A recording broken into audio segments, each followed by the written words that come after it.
Rookie Matrix, also Noah Martinez, What's going on? the one and only director. And what are we talking about today, guys? We're talking about the Oscars. This is our Oscar video, the video we've been looking forward to for quite some time now. And what we're talking about mostly is our predictions. Who's going to win Best Picture? My personal opinion would be DiCaprio actually with his Revenant, like the video. DiCaprio, Revenant, of course. I mean, we're always looking at director Alejandro Inarritu. He's director of Birdman. He won it last year.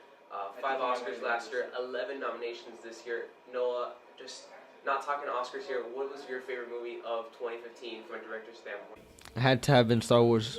Of course, I mean, the nostalgia, right? The nostalgia definitely set that bar up high. Eric, where do we see the world of film going towards after this year's Oscars? Are we going to see more of a dramatic take? Obviously, we've seen those movies. I believe we're actually gonna see more space operas. That's actually starting to grow thanks to Star Wars. It actually boosted it up. 2014 Interstellar, 2015 The Martian. Now I think 2016's film, not sure which one it will be, but 2016 will be the year of the space opera, the drama, and of the action thriller. That's awesome. Noah, where do you see film going after this year's Oscars? Obviously, we have all these movies nominated. Where do you see it going? Do you see a dramatic take? Do you see a comedic? Obviously, with all these comic book movies coming out, Captain America Civil War, Batman v Superman, X-Men Apocalypse, Deadpool, Doctor Strange, Suicide Squad, countless others are coming out this year, 2016. What are we looking towards for 2016's Oscars? Well, I see more of a cartoon type of movies coming out, like all the Marvel superheroes, all those type of movies and stuff. Considering we've already seen Star Wars take its leap, and all these other movies that are soon to be coming out. Of course, definitely like that take on it. Eric, why do you feel as if the Revenant is going to take it? Why do you think DiCaprio is finally going to win his Oscar? Because there's always been an argument and this debate. Sorry for cutting you off there, but it's always been a debate right now on why DiCaprio has not won an Oscar when clearly his performance in The Wolf of Wall Street was way better than any performance we've ever seen in the history of film. I believe that DiCaprio will win this year because his performance in The Revenant was amazing. The motivation he had for it, the dedication he had for the film, the realism of it, and I believe DiCaprio played the role in the most amazing, the most perfect way he could. I believe that he played it the most accurate way possible, and I personally believe that DiCaprio will win this year. It would be a disappointment if he didn't, to be honest. So where do you stand on DiCaprio winning this year? Do you feel like he's going to win, or do you feel as if someone else is going to take it? Possibly Eddie Redmayne, I'm sorry about that. Eddie Redmayne for the Danish Girl, is that possible? No, I feel as if DiCaprio should get it. He's deserved it.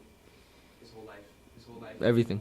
Titanic, obviously, his breakout film, and the debate has always been, because his film is Titanic, would he never win an Oscar just because of that breakout film, just because of the nostalgia?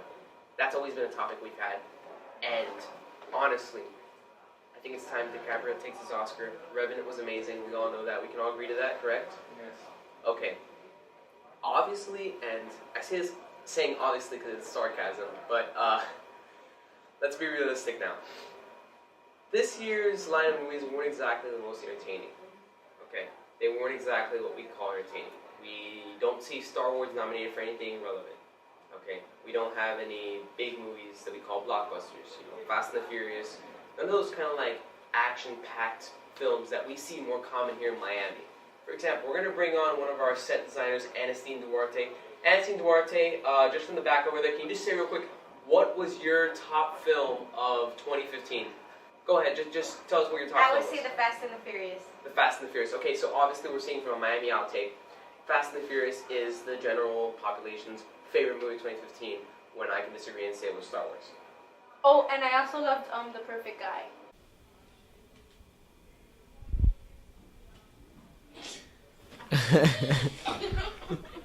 That's perfect. We're going to use that for sure. Yeah. What are you expecting to see from ourselves here at this channel? Where are we going to go? Just tell the crowd where you think we're going to go from this channel. I personally believe that this channel, we're going to grow big. I mean, we already got almost 800 views on one video. That was actually one of the most crustiest videos we've done. We all know that video was done completely. It was done in a rush to release it the day before for Star Wars, yes. But like, I believe that we might actually hit the 1 million subscribers. Maybe not in a few months, but maybe in a year, I'd say. And if anything, we will be big, you know? We'll be big. Subscribe. You're going to enjoy a lot of nice stuff over here. Subscribe, according to Erick, because I'm not... Share this. Share this on your Facebook, on your Instagram. Snapchat us. You know, shout us out here. No? That's about it. You said everything. You think we're going to go big too? Oh, yeah. For sure? That's an understatement. That's an understatement. A million subscribers is finally an understatement, ladies and gentlemen. I thought we'd never get to that point in our lives where we say a million subscribers is an understatement. There's been an argument lately on whether or not films are gory, okay? And this is obviously something we had an issue with in Hateful Eight, in The Revenant. Both very gruesome films, you know, in Hateful Eight, no spoilers here, but you did see a head get shot off, okay? But look at the ratings of the film. Okay. But look at the ratings of the film. Also, The Revenant. You see blood coming out of this guy's back and every single part of his back, also gushing from the neck.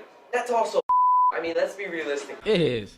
But then what are the ratings for these movies? They're all rated R. they're all rated R, but So then if any parent... Can there be another level of rating that will subscribe to this level? Because rated R is really just a way to get kids from stopping to go see these adult movies. And I think the NR-17 rating, which I've actually barely ever seen it, which, you know, prohibits anyone under the age of 17 to view it. I think that might be the only rating that could cover it, or the MA-18, but no one ever really uses those ratings because they how can I say this? They portray the film as being something that it will not, you know, because obviously the over 18 gives already a bad idea. But I think that if any parent is complaining about their child watching a gorish film, it is their responsibility to stop the child from watching a rated R film. And remember, you can't go in there without an adult. So who are they going in there with? Their parents. Who is to blame? Their parents. well, according to the new app Uber, I can go anywhere with anyone, right, Noah? Yeah. one last That's thing, true. and this just came up just because of that last conversation. Wondering, what is our thought, right, as a group? What is our thought on the ratings right now? Because obviously CinemaSins, our favorite channel, okay, their thought is that ratings, for example, PG-13 movies should be able to use the F-bomb more than once, because it is true that if you use the F-bomb once, that's it. It's automatically the last time you can use the F-bomb. You can't use the F-bomb more than once in a PG-13 But we also did see that in a lot of, you know, public television, like in AMC's Breaking Bad, they're only allowed to use the word once in a season. You know, so like they had to actually find out a perfect place to put it in, and they really did do a good job. So I guess that could work out. I mean, the kids at the age of 13 are really, you know, they're already mature. They've already been exposed to a lot of things thanks to the internet. But personally, I think that rule is a little bit outdated. You know, I mean, they should be able to use a little bit more curse words, not too much gore, not too much nudity, but like it's a little bit of everything. Because at the end of the day, a 13-year-old and an 18-year-old aren't that different. They've obviously seen a lot of stuff. They're maturing. problematic. I'm going to get back to that in a second. Noah, where do you stand on ratings right now? Do you feel as if we should be rated a lot more high, or they should be rated a lot more low? Where do you feel about that? Ratings should probably be rated a little bit lower from what they are. I think they make it more of a big deal than what they really are. Words are words. It's not like they're gonna affect anybody. And at the end of the day, everybody's heard them. It's not like it's a secret. It's not like anybody's hiding anything. I believe that Right personally. there, Noah Martinez. That's why he's in charge. That's why he has the gold headset, and that's why we have the Apple White earphones. Noah. Okay, one last topic, and I do want to look at the camera for this one because this is something that's getting very sensitive and something we definitely need to talk about for at least a minute or two. Batman v Superman: Dawn of Justice. What are you doing, Noel? What's with that face? Batman v Superman: Dawn of Justice. Our thoughts on it right now. My thought: 5 out of 10 movie. It's gonna blow in box office, and it's gonna be considered the Terminator Genesis of 2016. That's right. That's also CinemaSins quote. Don't quote me on that one. Erick, your thoughts. Go for it. When I saw the trailer, I was a little bit confused about the whole idea. Like, okay, you have a scene where Batman is fighting in the desert. You know, it's kind of strange, but yeah, he's fighting ISIS. I mean, like, and where in the DC Comics universe, where in there is that? Does ISIS come in? Like, it makes no sense. But I think it will be a big movie. Whether or not its quality will be good, we won't know until we see it, because you never know. A crappy trailer could actually lead to an amazing movie. But like, we don't know. I think it's that Zack Snyder just honestly can't keep it in his pants. Zack Snyder needs to learn, okay, well, you know what, maybe I'll save that one just for the movie, like J.J. Abrams did. Like Kevin Feige does, as a producer standpoint, he saves it for the movie and he doesn't like to ruin it, because putting Doomsday in a trailer just ruined the whole movie for me. I remember back in '83, Akira, like, its trailer was less than 30 seconds, and I mean, like, it didn't show anything. It was just a teaser. Yeah.